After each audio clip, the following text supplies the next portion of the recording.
Hi, and welcome to Female Entrepreneurs Magazine, your go to platform for ambitious women who are ready to take the business world by storm. I'm your host, Angel France, and each week we'll dive into the latest strategies, stories, and success secrets from the most inspiring female entrepreneurs around the world. Hi, and welcome to the Real Female Entrepreneurs. Today's guest is the brilliant founder of Connected Financial Planning and co host of Passport to Wealth. With over a decade of experience, she empowers United States expats to navigate the complexities of cross border finances while building a life aligned with their values. A certified financial planner and passionate advocate for financial education. Our next guest transforms challenges into opportunities. Help me welcome the financial guru for expats, Arielle Tucker. Welcome, Arielle. Thank you so much for having me, Angel. Oh, you're so amazing.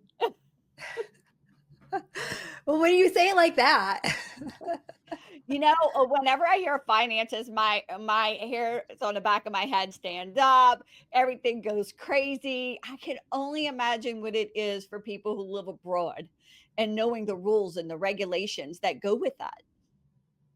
yeah, I mean, I got into financial planning a bit selfishly because I found myself living abroad and, doing taxes. My first career was in tax preparation, and when you do taxes, right, everything's from the year before. There's no planning element to it.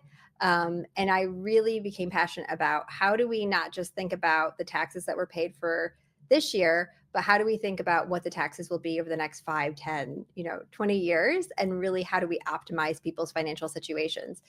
And so it was kind of like more of that big picture thinking that really drew me into the financial planning. And so I decided to go and become a certified financial planner. And then from there, I started doing financial planning. So it was tax first and then financial planning. And again, it was a bit selfish because I was having to figure out how to file taxes in multiple countries and how to save for my retirement when I'm outside of the US system, and how do I optimize my financial situation. And so it was a bit selfish. And then from there, I've really just become really passionate about helping expats secure their financial future. All right. Before becoming a financial advisor, what did you do? So that was tax first. So I started in tax, but it was international tax. So thinking about like global mobility, if someone goes on an expat assignment or they're living abroad, doing taxes for those people. Your listeners may not realize that as US citizens and also US green card holders, you have an obligation to continue to file taxes, even if you don't live in the United States. And so that's something that's really unique for US citizens and their families that they're trying to navigate when they move outside of the US. So let's say you live in Switzerland and you work in Switzerland and all of your income is in Switzerland. If you're a US citizen or a US green card holder, you still have to file a US tax return and potentially have to pay additional tax to the US.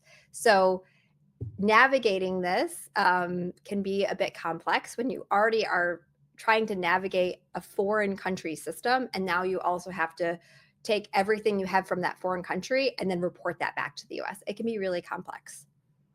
That sounds complex. And I mean, it's complex enough not going that way, not living abroad, but living abroad is key. What brought you to Switzerland? So we first moved abroad. So I'm married. And so back in 2011, my husband and I were living in the Boston area. And we were kind of trying to plan out our next steps. And he was thinking about doing a PhD program. And there was a PhD program in Switzerland, in Zurich. That sounded interesting to him. So we literally just like got on a plane and showed up in Switzerland. And so at that point, I was 24 years old. I didn't have a ton of experience, but I had done a lot of volunteer work in college for the VITA program. It's a tax preparation partnership alongside the IRS for helping low income individuals file tax returns. And timing in life is just everything, I think, sometimes. And so we showed up in Switzerland right when there was a lot of movement in bank secrecy. So I think people maybe think of Switzerland and they think of like secret Swiss bank accounts. And so at that time, um, basically all the banks had to start reporting back to the US government who had Swiss bank accounts, what Swiss bank account holders were US citizens or US tax people. And so when I showed up, there was this huge shortage of people in the US tax sector, right? How many US tax people were living in Switzerland at that time? Not very many. And so so a lot of the banks and big four financial institutions were desperate for anyone who had any tax like knowledge. And I had seen a 1040, right? Again, I'm working for like volunteering for low income individuals, but I was able to get a job and kind of transfer those skills and just be like, yes, I've seen a 1040. And obviously the 1040s that I was working on in Switzerland were very, very different, right? Than the ones that I was volunteering to prepare. But it got me in the door. And then from there, I was able to kind of further my education. And then also I became an IRS enrolled agent, which is basically like a specialist in taxation. And just really became passionate about helping people, understand their tax returns and start to think about the planning opportunities available to them. Wow. I'm blown away whenever I get any of you that are IRS enrolled agents. I love hearing from you guys because I've only had one other person that I spoke to, but she's an expat too. So you guys have really gone above and beyond what other people do here in the United States because you do collaboration with the IRS. Am I correct? Yeah, so we can sign returns, we can represent taxpayers on behalf of represent taxpayers in front of the IRS. And so we are really kind of it's almost like the CPA if it was just tax is what an enrolled agent is.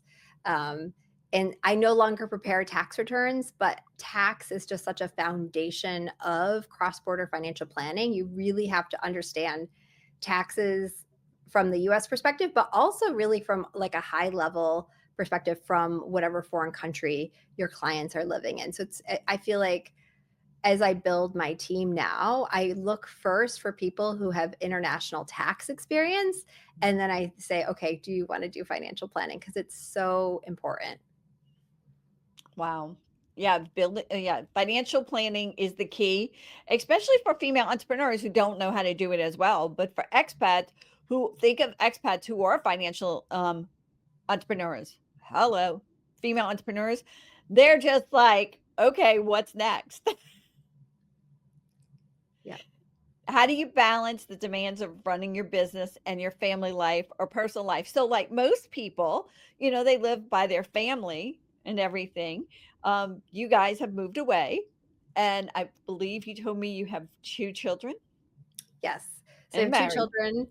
Our daughter was actually born in Switzerland. Our son was born in New York when we lived there for a short time in between two stints abroad. But I think balance is hard. I don't know if I've figured out balance because my husband and I both work. We're both expats. We have no family living in this country or continent even, and so it takes a lot of balancing between the two of us, a partnership between the two of us, really to make it work. And I don't know if I could do what I do now if my husband hadn't been fully on board with me making the transition. And so basically, about 3 years ago, I told my husband, I'm going to start my own firm and I'm not expecting to make any money for the first 3 years. Is that okay? And I need like 50 grand to do it. So I'm not going to make any money. I'm going to take a chunk of our savings. And oh, by the way, we live in the most expensive city in the world. Can I do this? And my husband was like, absolutely. And has just like fully bought into supporting me. And so he's very involved with helping with like picking up the kids from school, doing parent teacher meetings, which are all in German. Like this is it's like right, our life is like in German and English, but um he's kind of in some ways like the Mr. Mom, and I really am so thankful for him. It wouldn't work without him. Yeah, we were talking earlier about how our husbands are so awesome, like fix us coffee or tea. They can fix us breakfast. I mean, my husband fixed dinner. I don't know what your husband does, but mine does. Okay, so my husband makes so we have like a smoothie every morning. He makes me a smoothie every morning, and then he also comes home from working all day, and then he cooks dinner most nights as well. So yeah, I'm pretty lucky. I know it. I think my husband just says he does it. He's afraid of getting sick because I'm not the best cook. So, and if it was me, it would be a salad and a baked potato. There you go, done. Well, this me, I'm a good baker, and I like love baking breads and cookies and cakes. So I think he's like, I want to keep you alive, and you need to eat vegetables. So therefore, I'm going to put greens in your smoothie and make you broccoli for dinner. So I had another girl come on and tell me that her and her husband does Sunday service, meaning they take about an hour and they just look at their whole entire week and month and balance out what needs to happen so they can maneuver. And I thought that was good. So do you guys do a sit down anything? So we don't do a formal sit down, but I'd say like we check in with each other most like days. And we also have a shared calendar. So he has access to all of my work meetings and activities, and I have access to his. So we can always see like who is available or not available. And so if there's, especially like if there's evening events for either one of us, that always gets like a little bit trickier. So we just I mean, I live and die by my calendar. If you know me, if it's not on the calendar, it doesn't happen. Like there's not a lot of spontaneity in my life at this point. It has to be on the calendar. Mine there's not a lot of spontaneity either. I mean, if it has to physically say drive. Yeah, yeah, yeah. And I I do. I mean, have to also block travel time, and yeah, yep, yeah. And my husband goes, Angel, your calendar just looks like it's like crazy. I'm like, yeah. Like, okay, read. I mean, yep. I do that too. People look at my calendar like, how do you manage? I'm like, my calendar. My calendar tells me what to do. I have like my workout there. If I don't have that on, like that doesn't happen. I mean, it's really that's the best thing I found to just manage myself. And I don't know, I'm slightly like ADD. Like I'm always, I've got like 27 tabs. My brain will shift focus very quickly. And so I kind of have to constantly like trick myself into like making sure I get all my like tasks done. I do too. So I am not officially diagnosed. Matter of fact, they say I don't have ADHD, but I literally I'm squirrel. I jump, and I mean, I don't Yep. think I could do what I do without that ability to be able to have that flexibility to go from one tab on our computer to the next tab to the next. Sometimes I could have 25 tabs open and go, okay, what was I using that for again? Yeah. I agree. I tell my husband, I'm like, I think it's my super strength. Like the fact that I could like kind of put blocks and just like check through everything. Yeah, I think it is a super strength too. So, all right. Have you ever had a marketing technique or something that you used that worked that other people were like, that's not going to work. That's not going to, you can't do that. So one of the things that I started about a year and a half ago was posting regularly on LinkedIn. And it was really scary for me at first. Like writing a post on LinkedIn, it literally probably my first few posts, it probably took me an hour. I actually hired a coach in like London to review my posts because I was so convinced that everyone would like remember everything I ever wrote on LinkedIn, and then they would like people would just use it against me and as like proof that I'm actually an idiot. Like I don't know, it just felt so permanent to like put anything in writing on the internet. And so I have been doing that regularly, and I've had so much success, so many amazing opportunities. I was connected to you through LinkedIn. I mean, there's been I've got like a CNN article and Bloomberg and all of these amazing opportunities just by putting myself out there. and doing it regularly. I get clients from LinkedIn. I mean, people just find me. And so it is a professional network. I am a professional. So for me, it's been a great place. I have just started in the last quarter or so getting more diligent about playing around with Instagram. I am still terrified of Instagram. I actually have like a social media person who supports me with Instagram. But I am trying to figure out how to make myself more scalable and also serve people who can't afford me, right? There are so many expats who are just like moving for normal jobs or love or whatever, who are having to navigate this completely on their own. They cannot afford me. And honestly, my capacity is so limited that I foresee by the end of next year, our capacity will be pretty much full. And unless I hire another person, will be full. And so I really am like, how do I make myself more scalable and connect with a larger audience? And I think Instagram could be the place, but that's the scary thing that I'm trying out now, I'll Do say. you have an evergreen yet? Have you ever started evergreening yet? What does that mean? Good, I love when people ask that question. No, great. So evergreen means that basically you can have a course that's just for people that can go there and take it on their own. There's an evergreen site, or you could just use YouTube as a whole and put it privately. And so they'll have access to it, or you could do it where it's public. It's up to you. I have not done that. I think a course could be in the future, but I definitely want to build up, make sure I have a good base for engagement before I do that. The podcast, I think that's another way that we've been trying to explore with just getting the conversation about finances out there, especially among women expats, female expats abroad. Definitely. I think that's a key too, is just talking to them and having that. And then once you talk to them and they know other expats out there, it's just going to build up your following from there. Mm-hmm. Yeah. And you can just do a podcast. I do the YouTube as well, just because it gives that more visualization that I like because we are our magazine. So that's why I like that, doing Yeah, that. makes sense. Mhm. Yeah. And write those 2 things down. We'll talk about them off if you want to. Okay, thank you. That's a great idea. Yeah. So what advice do you have for a female who's going, I think I'm going to start my own business? Just do it. What I've just do it. I mean, which sounds so hard, and I know for me it was like I think 9 to 12 months of personal anguish of knowing that I needed to do this, that this was the most logical next step for me.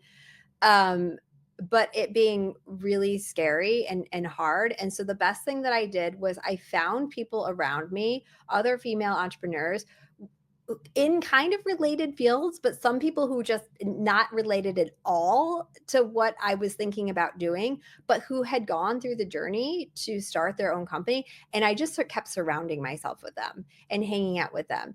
And if I couldn't meet them in person, doing virtual coffees with them, just trying to like get their knowledge and like steal a little bit of like their energy and zest. Because if you talk to a female founder about like those early days as they look backwards, oh my gosh, they're so excited to tell you their journey and encourage you and support you and be like, oh my gosh, like how can I lift you up?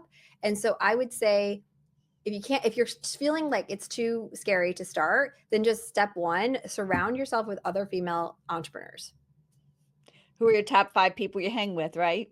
Yep. Yes. So important. So important. And I think like this is something I've also just from like being in my like 30s, like the people you were best friends with at 18 or 25, like they don't need to still be your best friends forever, or they can still be in your circle and just kind of like find people who are going to push you up and you're going to push them and surround yourself and it's okay to let go of people. And I've just kind of realized that like later in life. It's like, oh, we don't have to be friends forever. We can say it's okay and, find the people who really want to cheer you on. And a lot of times you'll find that, I mean, they have a different path than you. I Mhm. mean, they might be working a 9 to 5 job. They would never understand what you're going through. Yeah. And it is, I mean, that it is a unique, I mean, it's such a unique journey that sometimes like just have a hard time connecting, or sometimes I even have a hard time connecting with like other moms, just because like I'm an immigrant, I'm an expat, I am uh have my own company, I work really hard. And so if I meet up with other moms and our kids are in the same class, it's like sometimes I'm like, well, I don't know what to talk about. I like, because my third child is my business. Like that is the thing that I want to talk about, and like I'm so proud of and passionate. And sometimes I have to be like, okay, like dial it down. Like not everyone is out, or I'm like trying to like pep talk them into like starting it. They don't want to start a business. Like they're happy, they're good. That is so true because it's like you want to talk about your business because you're just so excited about it and what it can do for everybody that it, fits in that niche. And everybody knows somebody that knows somebody, However, nah, most of them are not there. That's Yeah. not their Yeah. their baby, their first baby, second, or even third baby. Yep. All right. What about a woman who's been in business for a little bit? She's hitting a wall, she's struggling, or maybe having some self-doubt. What would you Yeah. tell her? I mean, I think it goes back to finding those people to surround yourself with. So I'm in a number of different mastermind groups, and they're not. I am in one that's all female, but most of them are actually mostly male, and then it's me because I work in a male-dominated industry. And I think it's really important to find people who you could be vulnerable with and say, this is actually not going okay right now, and I need like basically some additional eyes and brains on this, like to figure out and to problem solve. And so find a mastermind. Here are all the masterminds like that I found an all women financial planning mastermind. I'm in a mixed female male mastermind for financial planners. I'm in an entrepreneurial organization, it's called EO. um, and that's for people like who are just hit your like first 250,000, and that's a paid mastermind. I'm in another paid mastermind for other just um, more general entrepreneurs, and I just finished a paid mastermind that was just female entrepreneurs in Switzerland. So it wasn't Mm. even other Americans. So it was like very diverse people across Switzerland. So there are so many opportunities to find one. I've started masterminds with people. I wanted to find people who'd hit, first six figures in their first year. So find the people. I think it's really powerful if you find people who are in a similar phase to where you are. If you're in the first, 1 to 2 or 3 years of business, find those people. Sometimes it's good to have mentors, people who've been doing things way longer than you. But I also think for like if you're trying to problem solve or troubleshoot, sometimes it's really nice. I found to be with people who are kind of like at a similar stage, and we're just kind of um, helping. I saw this last week. You'll see this in 6 months or something like that, and problem solve that way. Great tip. Oh my word. Surrounding yourself is the key. Yes, you were not an island. Yes. But sometimes we think we are. We Yeah. really do. Sometimes it's those communities that we build that actually help us surround ourselves and encourage us even though we are, building a business on our own. Yep. Yeah. And I sometimes have to remind myself that too. Like, I am not special. I am like this. I'm not the first person to do this. Like, find your people and push to connect with them. It might be uncomfortable. It like it might be scary to put yourself out there. Just keep doing it. And I think practice, like putting yourself out there, it's just practice. Reps. Get your reps in. I like that. It's like exercising, do the reps, Yep. right? Yep. All right. Knowing what you've learned so far in business, what advice do you have to your 18-year-old self? Oh, my 18-year-old self.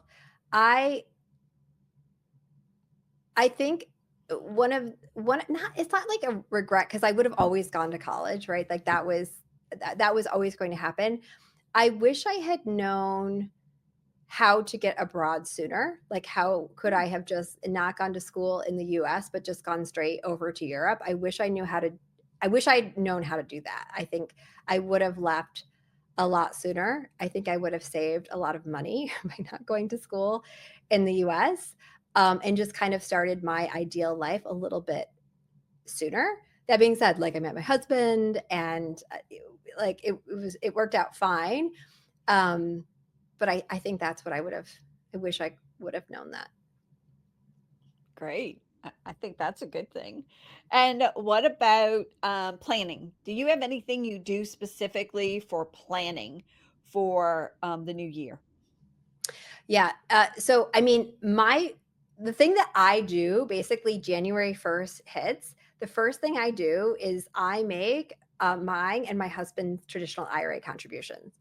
So, if you are a US expat living abroad, you don't have the same income thresholds that we have in the US because we don't have access to like a 401k or any other type of like retirement. So that's like the first thing I do is like I make my IRA contributions. And so for the more broader audience, I would say check in. If you are a W-2 employee, check in.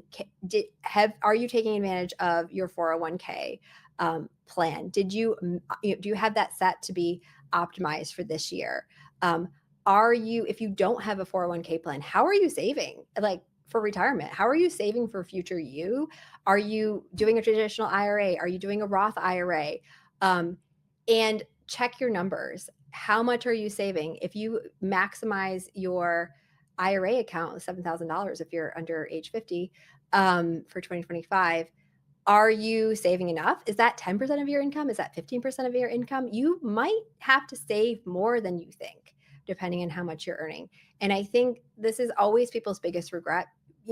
People are often like natural savers or more natural spenders. I'm a natural saver. But I think it's so important to start thinking about future you. What are you doing at age 70? What are you doing at age 60? Are you still working? Do you still want to work? It's okay to still want to work at that age. But if you are already like feeling burnt out at 45, then what are you doing to prepare for future you? Very good. Cool. That is a tip everybody needs because I can tell you now, I wish somebody would have told me that way back when I was way younger. Yep. So that is the key. All right. So what is a future this year? What is a goal you have this year?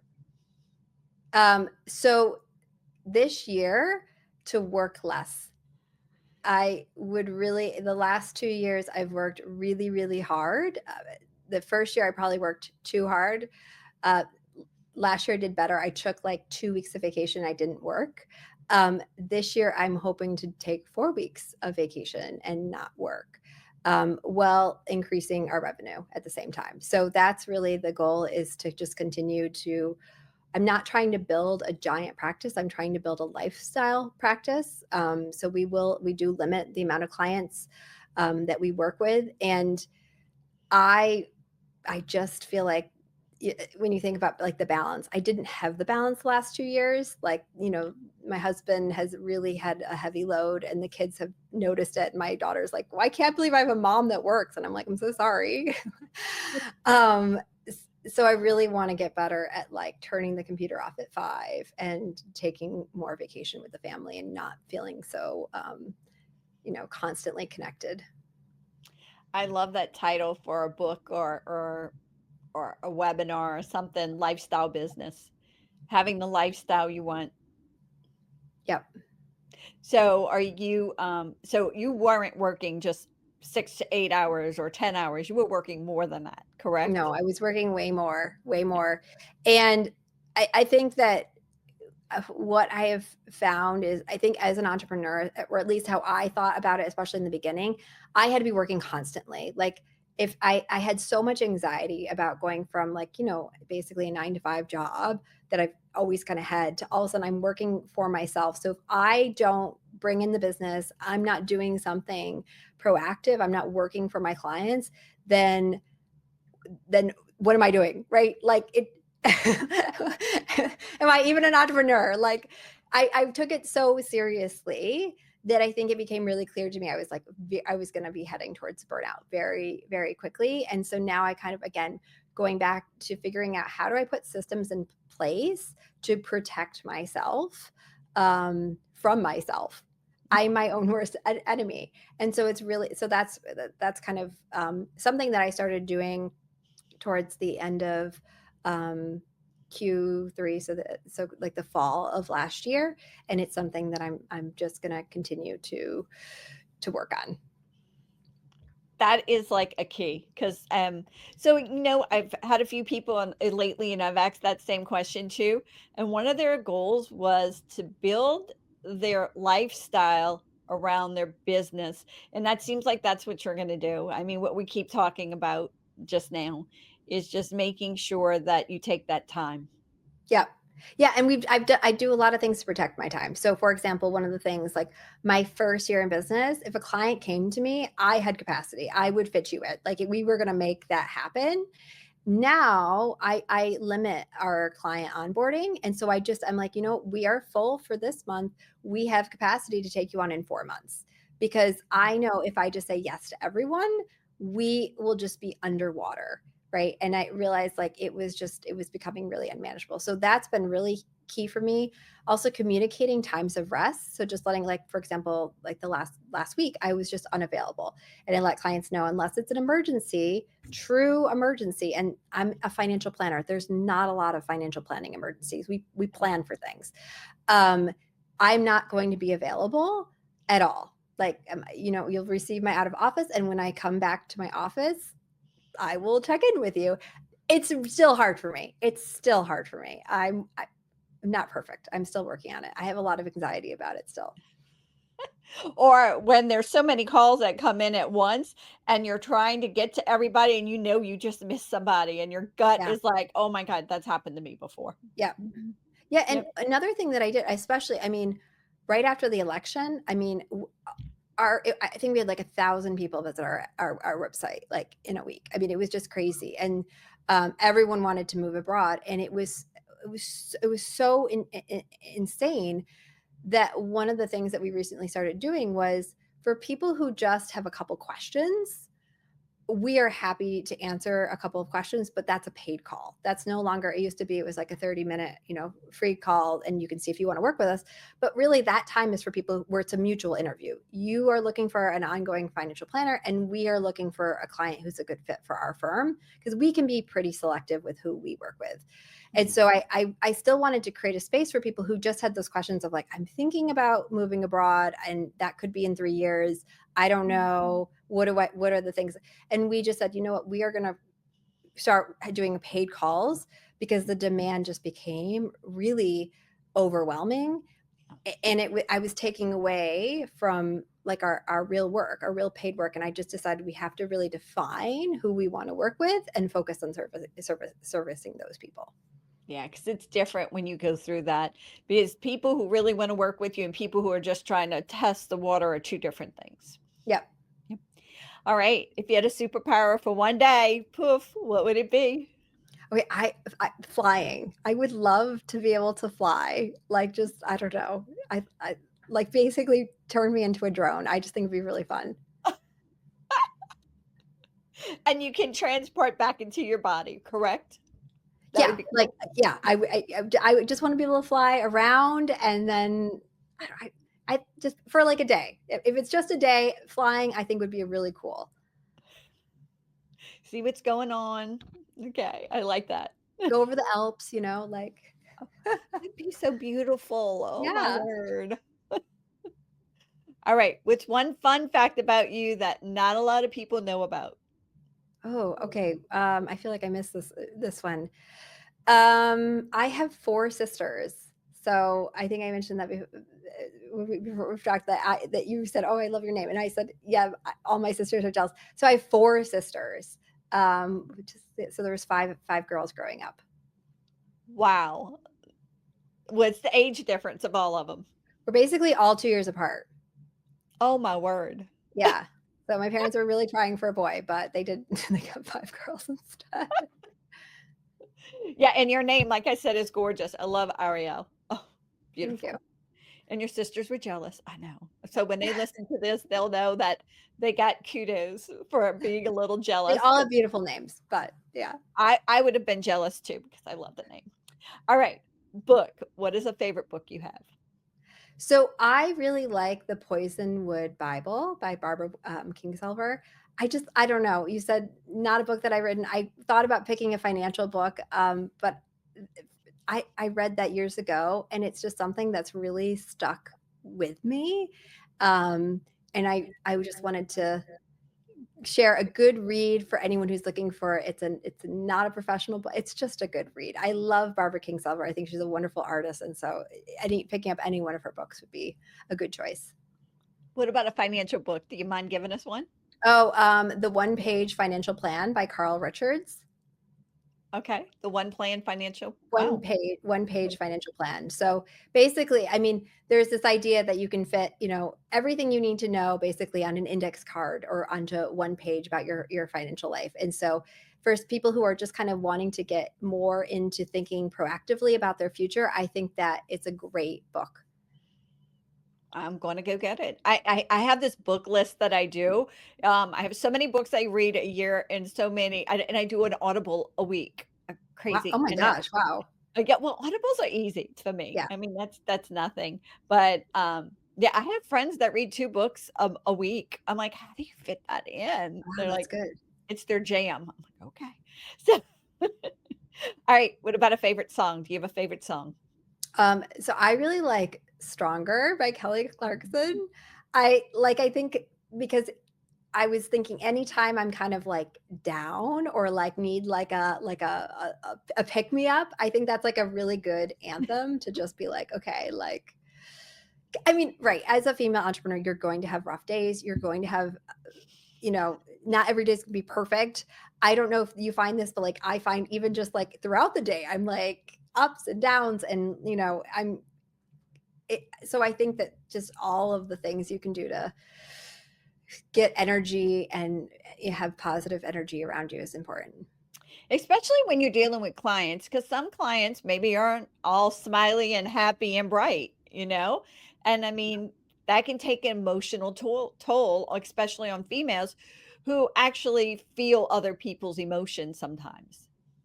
I think that's such a good point, and it's also why I think I mentioned before we interview clients, and that we really consider that time a mutual interview.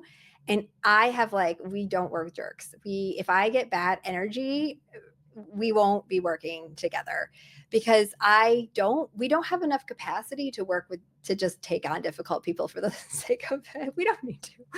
And so I am really big into how people react. Like, are they curious? Are they engaged? Do they want this?